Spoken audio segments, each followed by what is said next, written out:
La plénière s'ouvre sur un paysage politique recomposé et c'est à mon tour de saluer le seul eurodéputé de gauche de la Nouvelle-Aquitaine. C'est un écologiste et c'est Benoît Biteau. Bravo Benoît.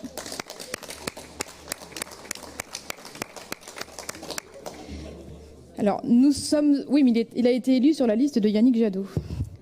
Nous sommes heureux que le besoin d'écologie soit enfin reconnu par les citoyens. Les jeunes en particulier ont porté avec nous l'espérance qu'un avenir vivable était encore possible et ils ont fait confiance en les écologistes, ils ont fait confiance en l'Europe pour construire cet avenir. Nous ne nous réjouissons pas pour autant du contexte mondial qui rend l'urgence écologique plus pressante que jamais. S'ouvre cette semaine une vague caniculaire inédite qui n'est jamais arrivée aussitôt, une chaleur qui nous collera à la peau comme un rappel de l'urgence d'agir. Mais face à ce contexte, nous n'avons pas tous la même réponse. En France et dans notre région, le Rassemblement national arrive en tête. L'arrivée au pouvoir d'un bloc politique fort, identitaire et nationaliste est à portée d'isoloir. Et eux aussi, ils ont leur projet pour répondre à la crise écologique. Un projet qui, au-delà des spécimens qui se la jouent encore climato-sceptiques, fait froid dans le dos, parce qu'il peut sembler cohérent.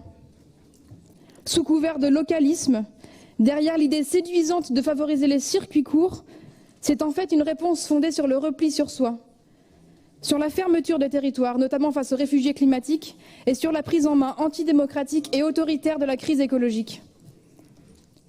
Alors face à cette menace, qui met l'urgence démocratique presque au même niveau que l'urgence climatique, le macronisme ne constitue pas non plus un rempart.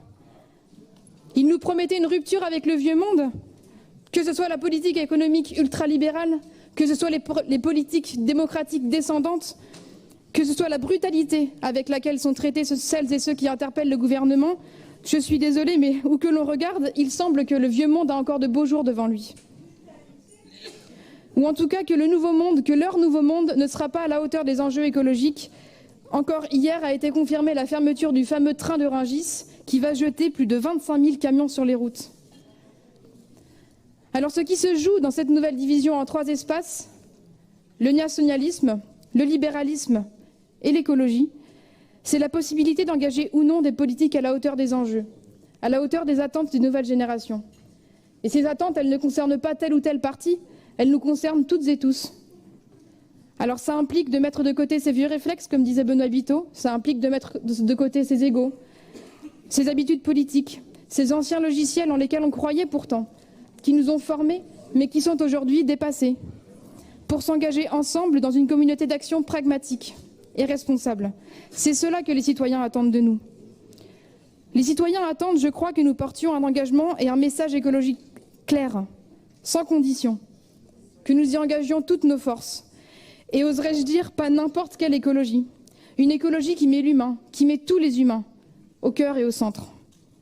Et nous pouvons, chers collègues, leur envoyer ce signal. S'il y a bien un symbole de ce qu'attendent les citoyens, auquel doit répondre l'engagement des politiques actuelles, c'est la sortie des pesticides, c'est la sortie du glyphosate. En Nouvelle-Aquitaine, plusieurs actions de pisseurs de glyphosate ont montré, à travers des tests d'urine, combien le problème est présent dans le quotidien de chacun de nos concitoyens. À Limoges, par exemple, chaque personne testée avait de 3 à 36 fois la dose maximale autorisée par l'Agence de l'eau. Et en moyenne, les taux relevés sont 16 fois supérieurs aux taux admis pour l'eau potable. On connaît tous quelqu'un dont l'on dit pudiquement qu'il est décédé d'une longue maladie. Mais sa maladie, il faut le dire, est sans doute liée à l'usage, à l'exposition, à la consommation à son insu de produits qui perturbent notre immunité. C'est un enjeu de biodiversité, un enjeu sanitaire, un enjeu pour les conditions de travail des agriculteurs. Et nous pouvons, ensemble, décider d'engager notre région dans une trajectoire de sortie totale des pesticides, sans condition. Et ce n'est pas une vue de l'esprit. Si nous libérons notre esprit de la conviction que nous ne pouvons pas, les solutions existent. À nous de savoir les regarder en chaussant nos nouvelles lunettes écologiques communes.